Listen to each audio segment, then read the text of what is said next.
TV1 රැස්වීදෙන ජීවිතේ.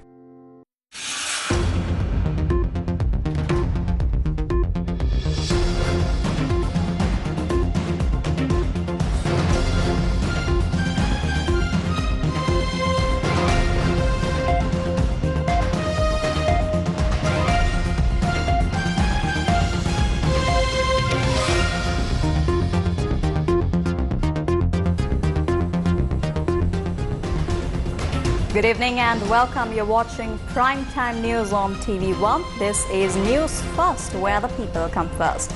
I'm Mariam Gunavijaya. We start off with a look at the headlines.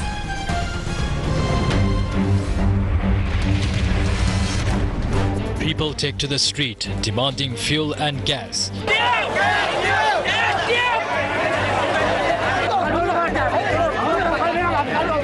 No fuel will be distributed to filling stations where protesters block roads. A statement from the minister.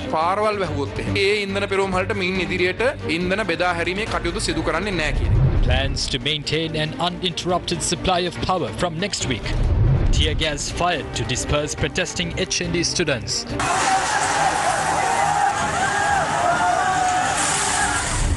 4 hospitalized following an accident at the Periamula train station. CID records a statement from the IGP over the violence on the 9th of May. Anthony Albanese elected as Australia's new Prime Minister.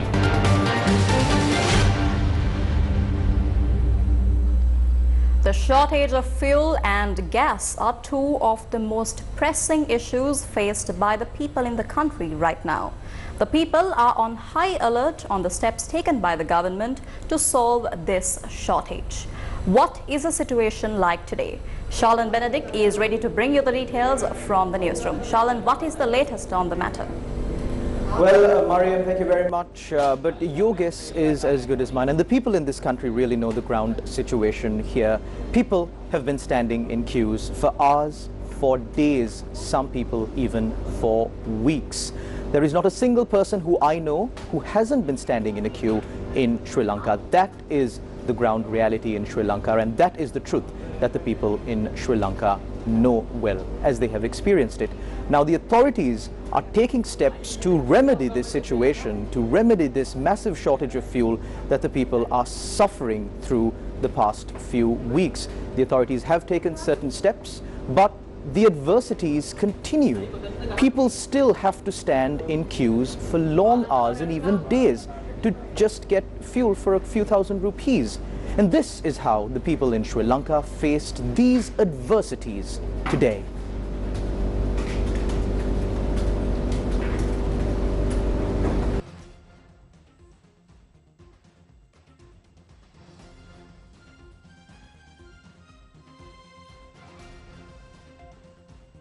People in fuel queues for days blocked roads in many parts of the country and protested today. Some people who were at a fuel station in Narvala since yesterday blocked the road this morning. They began a protest as there were limits imposed on fuel sold to 3-wheelers and motorbikes.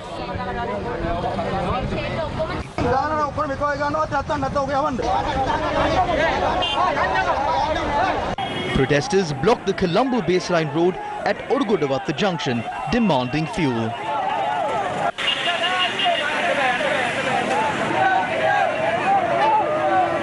Fishermen held a protest demanding fuel by blocking the Nigambawathala main road in Bopitia.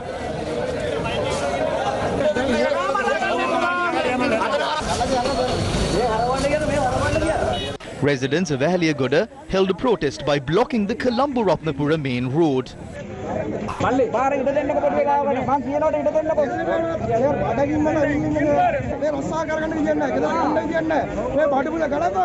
Tensions flared as people blocked the Golmathura main road while protesting against the fuel shortage.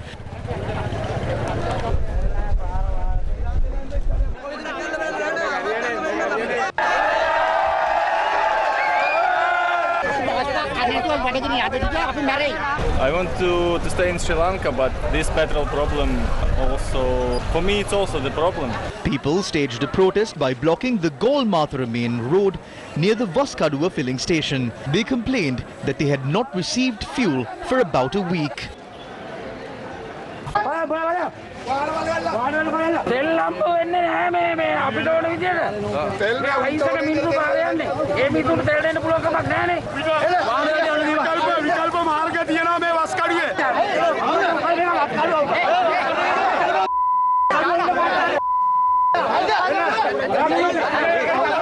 People who blocked the Gol-Badigama main road near the Dangedera filling station said they were not sold fuel, although the fuel station was in possession of stocks.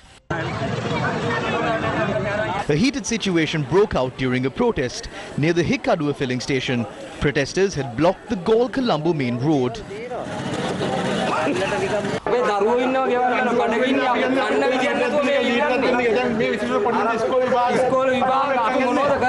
Residents of Akuressa held a protest demanding for fuel and complained that they have been in queues for days.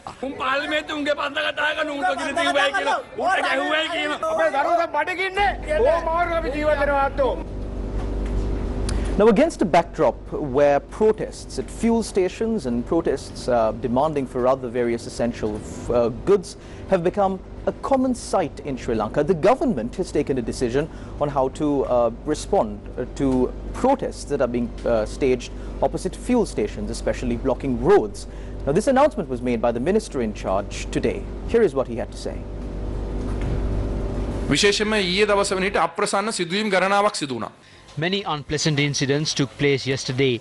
We made a policy decision to not supply fuel to filling stations where protests are held by disrupting the movement of vehicles. I am responsibly saying that a group including a member of the Waligama Urban Council from the Janatha Vimukti Peramuna had said they will allow diesel to be unloaded at the filling station only if petrol is given. These are not political groups. These are terrorist groups. The law can't be changed according to what terrorist groups want. මේ දේශපාලන කණ්ඩායම් නෙමෙයි. මේ ත්‍රස්තවාදී කණ්ඩායම්. මේ විවිධ ත්‍රස්තවාදී කණ්ඩායම් වලට අවශ්‍ය විදියට මේ රටේ නීතිය ගන්න බෑ. That was the response of the minister in charge with regard to the protests that have erupted in Sri Lanka demanding for these essential goods. Now, the government is in the process of procuring fuel to Sri Lanka. We heard reports that a few ships have docked in the Sri Lankan ports and that they are now in the process of unloading these stocks of fuel. These stocks need to be distributed to the fuel stations, and until then, of course, these long fuel queues will continue to exist. Now, amidst all of this crisis, one thing that we must realize is the fact that there are only limited stocks of fuel available right now at filling stations. These are the stocks that are available in the Sri Lankan market. And ensuring that essential services function is of paramount importance. Steps have been taken to allocate certain stocks of fuel for essential services alone.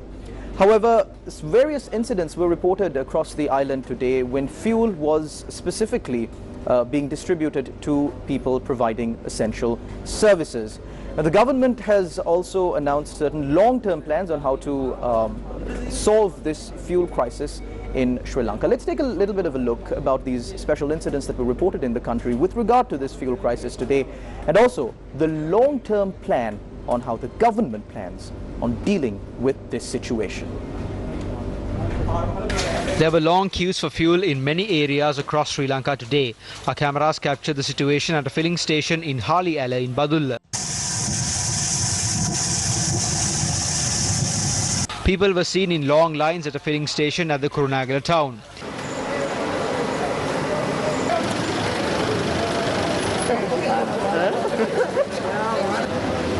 A filling station in Maviala in Panduwasnuvara sold only petrol last night, but there were long queues for many hours. There were protests at some filling stations which sold fuel to vehicles from essential service sectors. People blocked the Alla Anuradhapura main road near the Daladagama filling station in Mahava. The protest began after fuel was sold to police officers who were in a separate queue.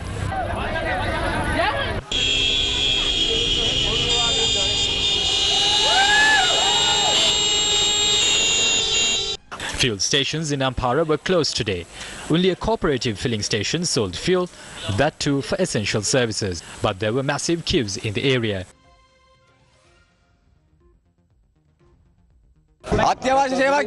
We also need petrol. We are also working. Why do you think we spend sleepless nights at filling stations? These people are buying a massive amount of fuel. සඳට අපේ ළමයි විභාගයට යනවා sir. ඒ තෙල් ටික අපිට අරන් දෙන්න අපේ ළමයි විභාගයට ගිහින් දාන්න. එච්චරයි අපිට තියෙන්නේ. මගේ දරුවෝ දෙන්නේ දැන් විභාගෙ ලියනවා සඳුදාට. බස් වල යන්න බෑ තෙල් නෑ කියනවා. Fuel was sold with a limit of 1,000 rupees after the police intervened. Tensions flared at a fuel queue in Anuradhapura today as fuel was sold to police officers who were in a separate queue.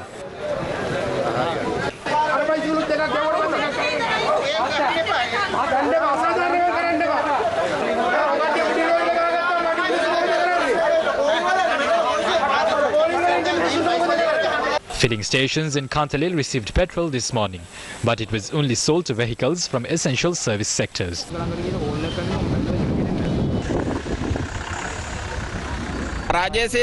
They have set up signboards that fuel will only be sold for essential services. It will only be sold for government workers. The Charitable cooperative filling station received fuel after many days today. A heated situation arose as farmers could not buy enough fuel for their machines.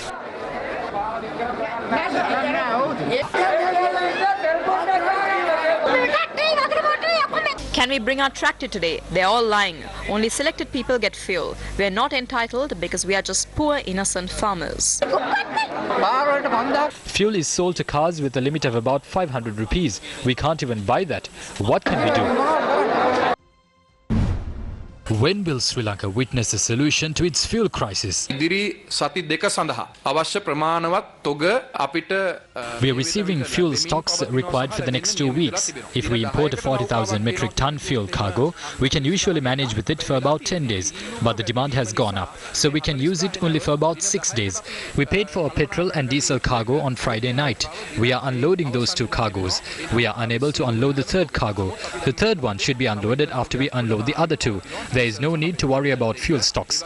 We have been carrying out a plan since yesterday to try and reduce the queues by Monday. But these drivers collect these stocks under the guise of using them for transport. They sell it at higher rates.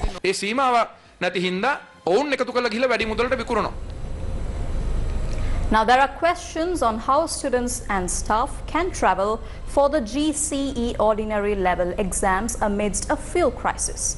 Authorities explained the preparations that have been made for the exams that will begin on Monday.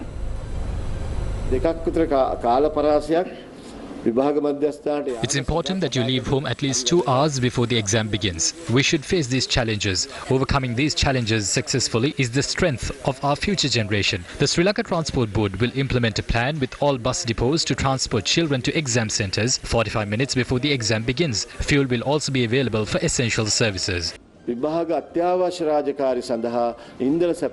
Authorities say trains will operate as usual.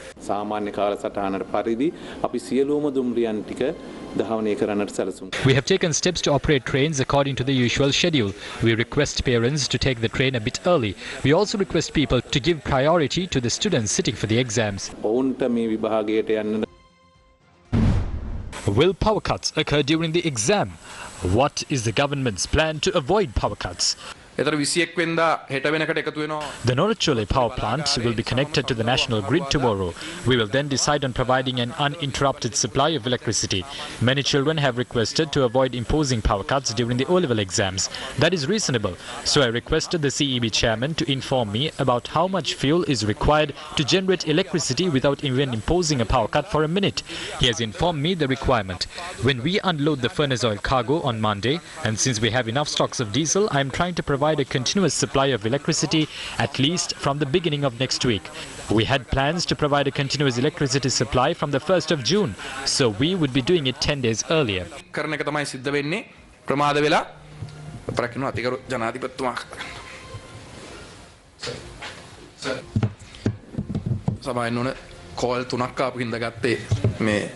ඔබතුමාට සුපදායි ඇමතුමක්ද ජනාධිපතිතුමා දුන්නේ ඒ කියන්නේ අලුත් ඇමතුමෙක් විදිහට පාර්ලිමේන්තු අපි ඇමතුමාවත් වෙනවා කියලා නෑ එතුමා මට කතා කරලා ඇහුවේ මොකද දිනපතා එතුමා කතා කරලා අහන්න මේ ඉන්ධන He speaks to me daily about the fuel and electricity crisis, but he didn't speak about positions. I don't think that he has to discuss positions with me. I have always said that if there is a suitable person who can take over this responsibility, then there is no issue in giving this ministry to that person.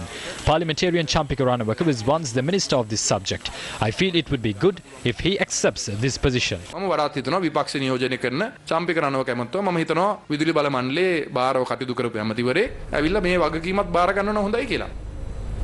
Meanwhile, the government is now planning to amend the laws to encourage renewable energy in Sri Lanka. So what we are proposing with the new CEB amendment is that we give more priority for renewable energy production in Sri Lanka. So certain legal barriers will be lifted and the process will be made much shorter. If there is no challenge in the court right now, if that process is not done, then of course we can introduce on the 7th. So different stakeholders that have to give their approvals will come into one committee. So we are going to evaluate most of the proposals. The project with the most feasibility, the project with the most technical sound plan and the financial plan backed with that will be given priority.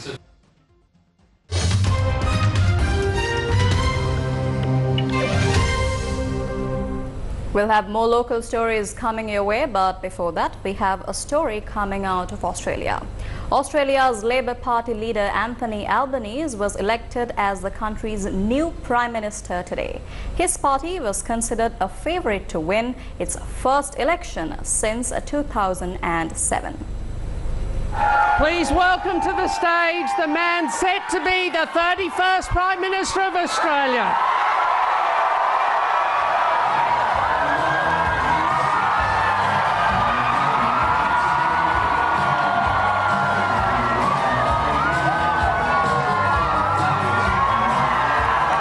Australia's Labour Party leader Anthony Albanese was elected as the country's 31st Prime Minister today. Foreign media reported that the results of the federal election is a harsh blow for Scott Morrison. Morrison was the first person to hold on to the role for a full term since 2007. Prime Minister Albanese said his predecessor Scott Morrison had wished him well in a telephone call. My fellow Australians, it says a lot about our great country that the son of a single mum who was a disability pensioner, who grew up in public housing down the road in Camperdown,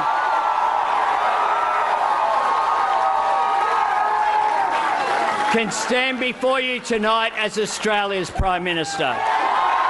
Every parent wants more for the next generation than they had.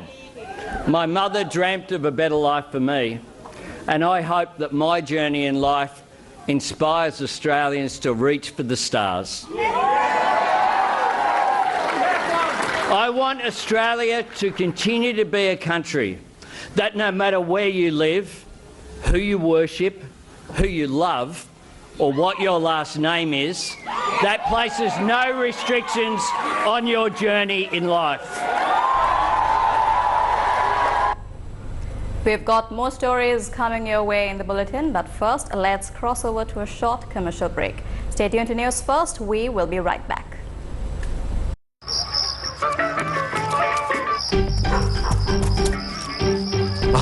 මොකද මහත්තයා මේ? නෑ මේ ගෙදර sync එකේ අයි මහත්තයා ස්ලෝන් නෙමෙයිද දැම්මේ? හදිසියට බාලා පයිප්පයක් දැම්මේ. නැද්ද මුදලාලි ඊයේ පෙරේදා කඩේ රිපෙයාර් කරන්න ගෙනාපු ගම් චුට්ටක්. මේ වගේ ප්‍රශ්න වලට හොඳම විසඳුම ස්ලෝන් ගම් චුට්ටක්. හැබැයි ඉක්මනින් දාගන්න ස්ලෝන් පයිප්පයක්. ස්ලෝන් ගම් චුට්ටා හැම ගෙදරකම සිටිය යුතු ජලනල කාර්මිකයා දැන් ළඟම ග්‍රොසරියෙන් මිලදී ගන්න. Drawing your attention back to news from here at home now, people in Sri Lanka are continuing to face a shortage of cooking gas. There were long lines in many parts of the country today as well. In many areas, people staged protests by blocking roads and demanding for gas. One protest was held at the Buralla junction this morning.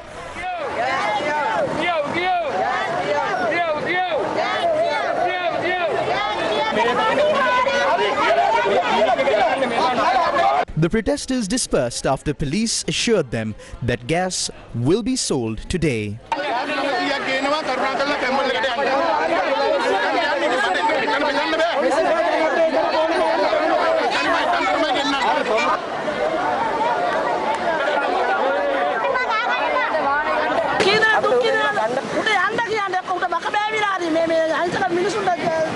there were long queues in Maradana since this morning to purchase gas.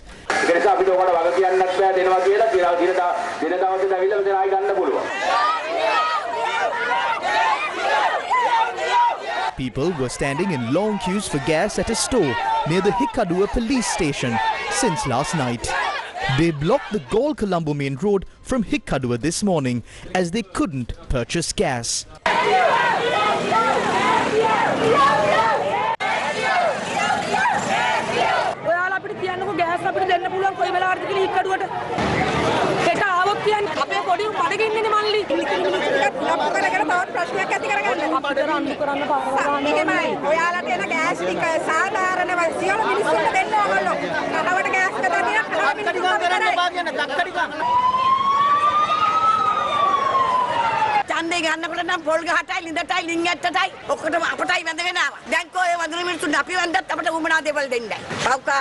People blocked the Galle Road at Devata for almost an hour and demanded for gas.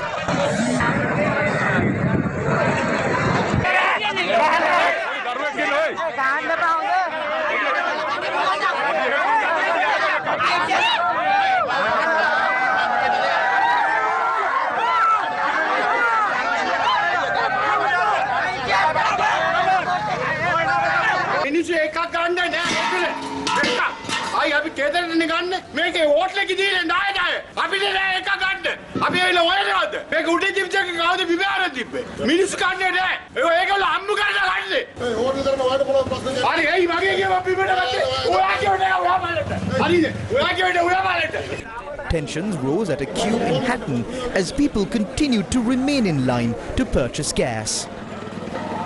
People blocked the Avisavella Colombo Road at the Vallampitia junction at around 11:30 this morning. They have been protesting against the gas shortage for several days.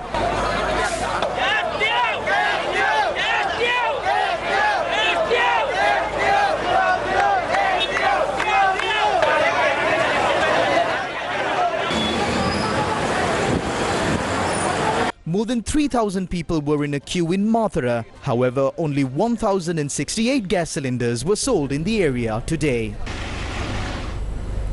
Authorities say a 3,900 metric ton consignment of gas has been unloaded. Accordingly, 80,000 gas cylinders are to be released to the market daily.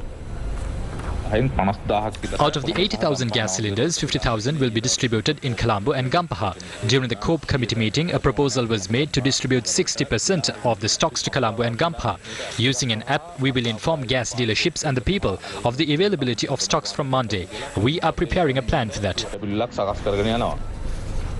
In more news making headlines tonight, police fired tear gas and water cannons at higher national diploma students who were protesting at Colombo Fort today.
Police fired tear gas and water cannons at higher national diploma students as they attempted to move towards the president's house in Colombo.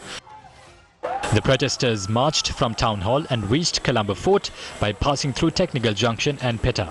They demanded the government, led by President Gotabaya Rajapaksa and Prime Minister Ranil Wickremesinghe, to resign. A court order had been issued banning the students from entering or damaging state institutions or official residences and even obstructing the duties of officers. Protests at the Gota Gogama protest site opposite the President's office in Colombo entered its 43rd day today. We now have visuals from where the demonstrations are taking place.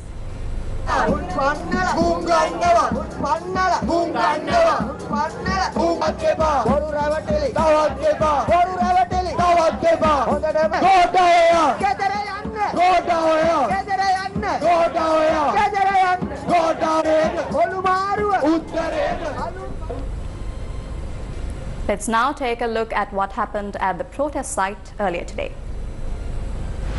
Higher national diploma students who organized a protest march today joined the protests at Golfes.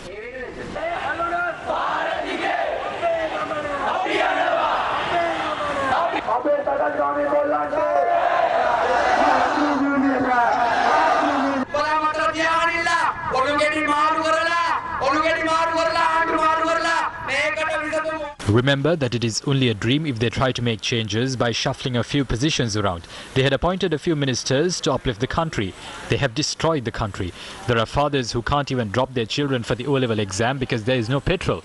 But they have money to buy tear gas. You will suffer one day. The students donated some books to the library at the protest site. What are they doing? Are they discussing ways through which our country will receive dollars? Are they discussing the issues of the people? No. They continue to strike political deals. They don't even feel these problems. We have more issues than this. People with special needs were among those who joined the protests today.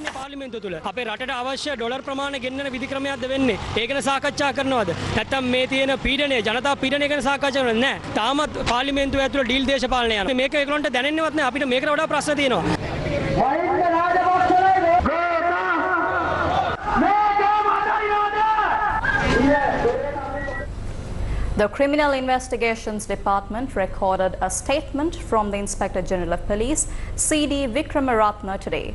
This was over the attacks on peaceful protesters at Golfes Green and Kolpiti on the 9th of this month. Police say statements were also recorded from the Commandant of the SDF and the DIG in charge of the Police Special Branch on these incidents. Meanwhile, the President's office says the state of emergency has been revoked with effect from yesterday, the 20th of May. Emergency laws came into effect from midnight on the 6th of this month. The President had declared the state of emergency to maintain public security and essential services in the country. More news follows after this short commercial break. Stay tuned to News First.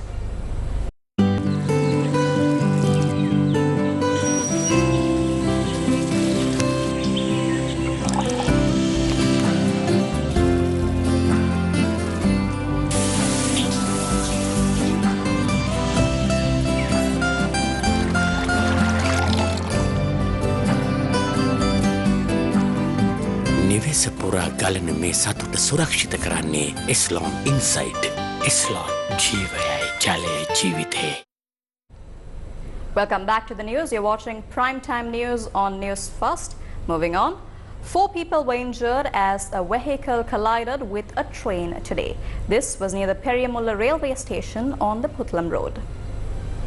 A vehicle had collided with a train travelling to Puttalam at around 2:30 this afternoon.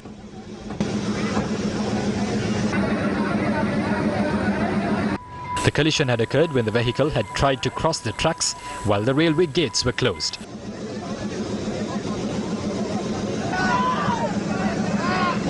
Police and area residents took steps to rescue the victims.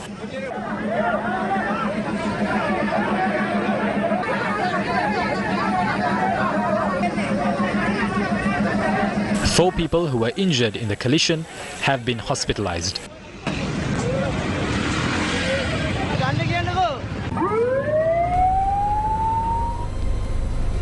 Today marks World Tea Day, but many estate stakeholders in Sri Lanka warn that the industry, which has survived for over 150 years, is now on the decline.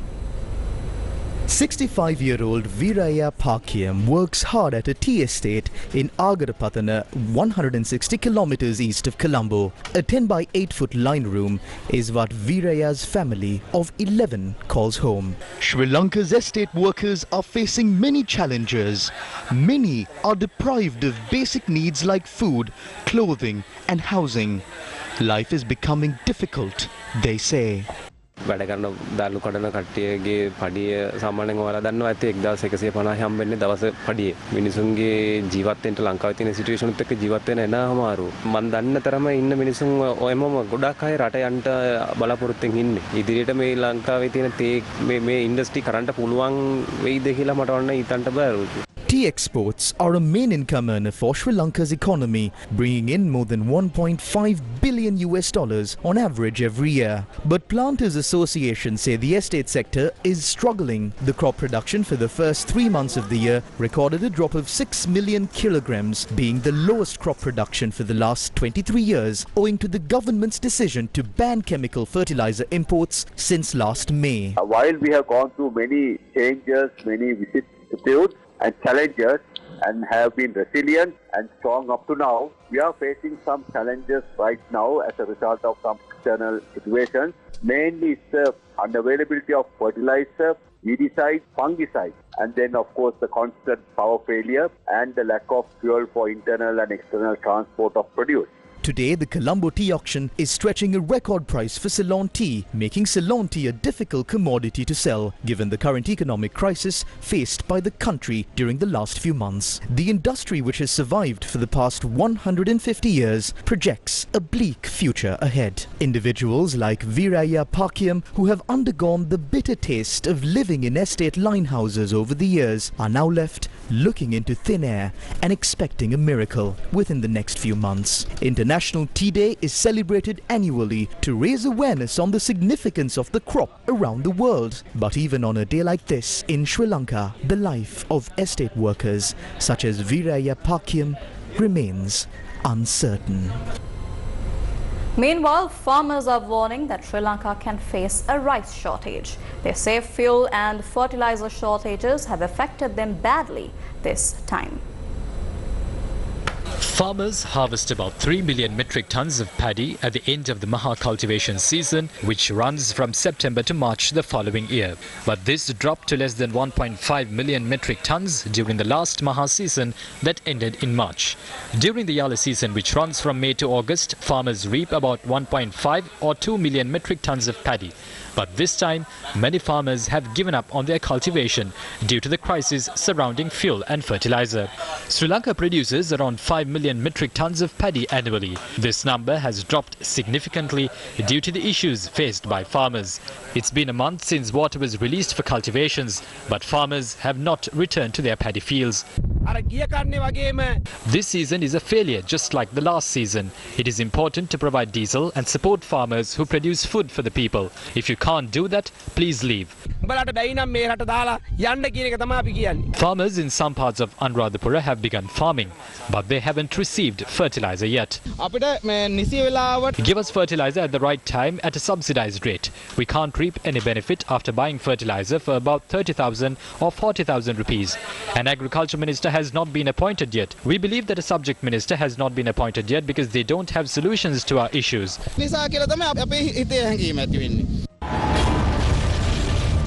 How did farmers in Sri Lanka become so helpless? What is this fertilizer crisis? And how did it affect the farmers and the entire country? Without any analysis of the situation or facts, the government suddenly banned the import of chemical fertilizer. This was done in complete contravention to the opinion and advice of specialists and experts in the field. This decision that was taken overnight plunged the lives of farmers into a dark abyss. Although farmers pointed out that 100% organic farming cannot be achieved overnight, the government completely disregarded their advice. The cultivations of farmers that were developed to suit the use of chemical fertilizers were destroyed. Weed outgrew the paddy. When farmers demanded fertilizer, the government paid over $6 million to a Chinese company without unloading even a single drop of fertilizer on Sri Lankan soil. Liquid fertilizer was brought down from India. This was another failure. Farmers who filled their granaries with paddy had to go home empty-handed with nothing to show for their hard work, sweat and tears. The rice available in the Sri Lankan market right now are stocks of rice imported from Myanmar, India and China. The previous season is over.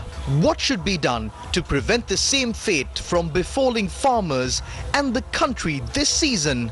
Can the government that created this crisis simply stand by and act as if nothing happened? What is your program? What is the plan? The people are waiting for answers. The people will never forget the faces of those who were responsible for this crisis. News First with the people. A drop of hope for a better future for the residents of Maithrigama in Palugasweva, Anuradhapura, to relieve the pain of 700 families who have been suffering without water to quench their thirst. In line with the birthday of late chairman of the Capital Maharaja Group, Mr. R. Raja Mahendran, Gammadda laid the foundation for the construction of a project to provide clean water to the people of Maithrigama. Gammadda, for the people, by the people. Still in local news, Transparency International Sri Lanka has issued a 15-point statement highlighting urgent anti-corruption reforms to revive Sri Lanka. Transparency International Sri Lanka says opportunities for corruption should be minimized. This includes addressing loopholes in the constitution, national policies, laws and systems. The 15-point proposal for anti-corruption reforms includes a strong zero-tolerance policy for corruption, transparency in all decisions taken to solve the present crisis, repeal the 20th Amendment, provisions to strengthen Parliament's oversight on public finance, mandatory accountability measures on public procurement, policy decisions to disclose their asset declarations public, legislation to regulate election campaign financing. Now, Direction Sri Lanka issued a statement regarding the passage of the 21st Amendment to the Constitution. Direction Sri Lanka, a group of independent professionals, has called on the political leadership to pass the 21st Amendment to the Constitution in a month. In a statement, they said lawful steps will be taken to compel parliamentarians to pass the constitutional amendment. This includes educating the people, peaceful protests and professional action. Direction Sri Lanka insisted that the new amendment should contain the provisions of the 19th Amendment with some changes. Minister of Constitutional Reforms Dr. Vijayadasa Rajapaksa spoke about steps being taken to pass the 21st Amendment. We prepared the draft of the 21st Amendment to the Constitution today. We are hoping to present it to the Cabinet of Ministers on Monday. Once it is approved, steps will be taken to present it to Parliament.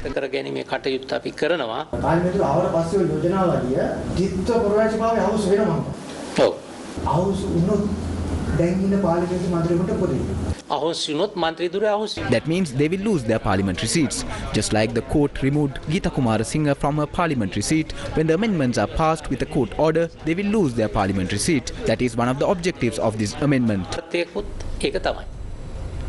Sri Lanka cricket team that won the 1996 World Cup made a donation to the Suva Arada initiative of the Indira Cancer Trust. Funds for the donation was raised through an auction in 6 countries that featured items such as bats and t-shirts by the World Cup winning side.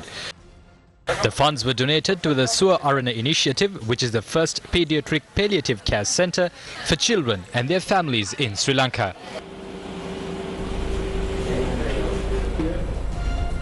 Well, that's a wrap of your news tonight. This is News First, where the people come first. I'm Mariam Gunavijaya. Have yourself a very good night and take care.